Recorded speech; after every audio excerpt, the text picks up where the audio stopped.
So what if I told you that everything happening in the world right now, the conflicts, the shifting culture, all of it, was actually written down thousands of years ago?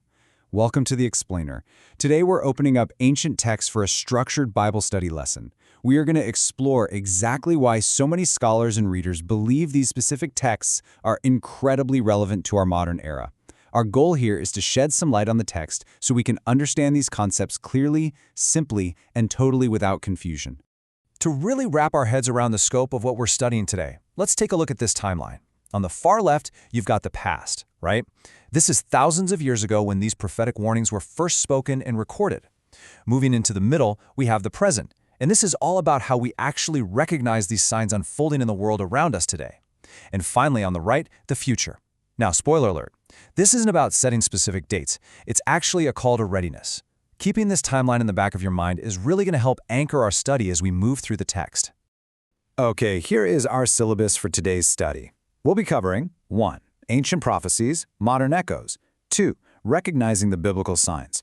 3. Choosing hope over fear. And 4. Your call to readiness. All right, let's dive right into Section 1, Ancient Prophecies, Modern Echoes. You know, when we examine the biblical narrative about the last days, a lot of people immediately jump to the book of Revelation, right, with all its vivid and honestly sometimes complex visions. But before we even get to Revelation, the source material points us to some very direct warnings given by Jesus himself. In Matthew chapter 24, verses 6 and 7, he says, "Nation will rise against nation. You will hear of wars and rumors of wars." And then, and this is absolutely crucial, he adds, "See that you are not troubled." I actually want to read that last part again slowly so the words can really carry their full weight. See that you are not troubled. In the very midst of global upheaval, the explicit instruction is literally to avoid panic. Now, the historical context here is super interesting. Picture this. When Jesus spoke these words, he was sitting with his closest disciples on the Mount of Olives. They're looking out over Jerusalem, asking him all these questions about the future. These verses weren't meant to scare them. They were a deliberate preparation tool for disciples who were about to face a highly uncertain, turbulent future. The entire goal was to prepare their hearts, not to induce some state of constant panic. And honestly, understanding that context, it completely changes how we read these warnings today. Which brings us to Section 2, Recognizing the Biblical Signs. So we're shifting our focus away from the external global conflicts for a second, and we're going to look at the internal, societal symptoms described in the texts. This brings us right to the Apostle Paul's writings. In 2 Timothy chapter 3, verses 1 and 2, he writes, "People will be lovers of themselves, lovers of money, proud, arrogant." Notice how the prophetic focus pivots here. It's not just about, earthquakes or massive political shifts. It is specifically aimed at the shifting condition of human behavior and character. The really crucial point here is the pattern. When we look at Timothy alongside Jesus' words in Matthew 24:12, where he warns that increased lawlessness will cause the love of many to grow cold, we see a very clear trajectory. These signs of the times are describing the actual state of human hearts. It paints a picture of a society turning inward, becoming increasingly selfish and disconnected, rather than just pointing to environmental disasters. And that leads to a fascinating and frankly, kind of sobering comparison made by Jesus in Matthew 24:38 and 39. They were eating and drinking until the flood came and took them all away. He is directly comparing the end times to the days of Noah.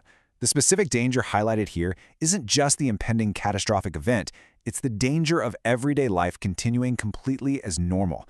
It's about people being totally oblivious to the spiritual realities happening right around them until it's simply too late. So I want to pause our study for a quick moment of reflection. Where do you see life continuing as normal today while the spiritual signs are just completely ignored? If you are watching this explainer with a Bible study group, maybe a family member or a friend, I highly encourage you to just hit pause right here, take a few minutes, and discuss this reflection question together. What does that kind of normalcy bias actually look like in our modern day-to-day routines? Moving right along to Section 3, Choosing Hope Over Fear. Okay, this brings us to a really critical theological pivot in our lesson. We are intentionally shifting the tone from observant caution to warm reassurance. Why? Because that is exactly what the biblical text does. Just listen to this incredibly encouraging verse from Paul to Timothy. "For God has not given us a spirit of fear, but of power and of love and of a sound mind." That's 2 Timothy 1:7. The source material makes it undeniably clear. The true message of the end times is meant to trigger a spiritual awakening. It is absolutely not meant to cause paralyzing fear. No way. And this comparison brilliantly illustrates that contrast. On one side, on the left, we have the spirit of fear, which the text explicitly tells us is not from God. On the right side, we have what is actively provided to believers: power, love, and a sound mind. When we study these prophecies, the directive is clear. We must reject the anxiety on the left and fully embrace the divine tools provided on the right. This brings us to a beautiful grounding context found in John 1:5. The light shines in the darkness, and the darkness has not overcome it. This right here is the foundation of our hope. The text guarantees that faith provides hope and light, even when the world around us appears to be rapidly, undeniably darkening. It's not just a story about the end of an era. It is deeply, profoundly about enduring faith. So here is our second reflection question. How can you rely on a sound mind and God's power rather than fear when you're watching today's news?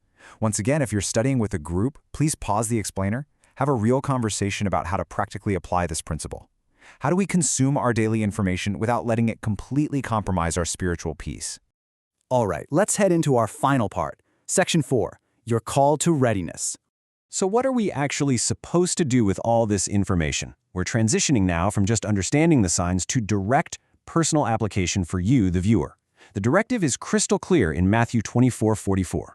Therefore you also must be ready, for the Son of Man is coming at an hour you do not expect. The central, undeniable focus of all biblical prophecy is personal readiness. It's not about drawing up complex charts, calculating dates, or trying to predict exact timelines. It is entirely about the posture of your heart. See, the question we should be asking ourselves is not when. The text clearly states in Matthew 25:13 that we know neither the day nor the hour. Therefore, trying to pinpoint the when is just a massive distraction. The real question, the only question that matters, is are you ready? Our only true responsibility, according to the sources, is continuous, daily spiritual vigilance. Bringing our timeline completely full circle, we are given a final reminder from the very end of the book of Revelation, chapter 22, verse 12. Surely I am coming soon. This is the ultimate future promise that anchors the entire biblical narrative. It's a profound promise of return, and ultimately of restoration. So let's summarize the actionable takeaways from our study today. Step 1. Recognize the signs around you. Don't be oblivious, be observant. Step 2. Choose faith over fear. Always remember that power, love, and a sound mind are your actual tools. Step 3. Prepare your heart. Maintain that daily posture of readiness. The choice of how to respond to all this information is entirely up to you.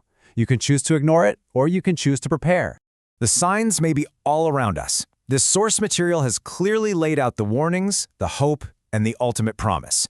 So the only question remaining is this: will you ignore them, or will you prepare?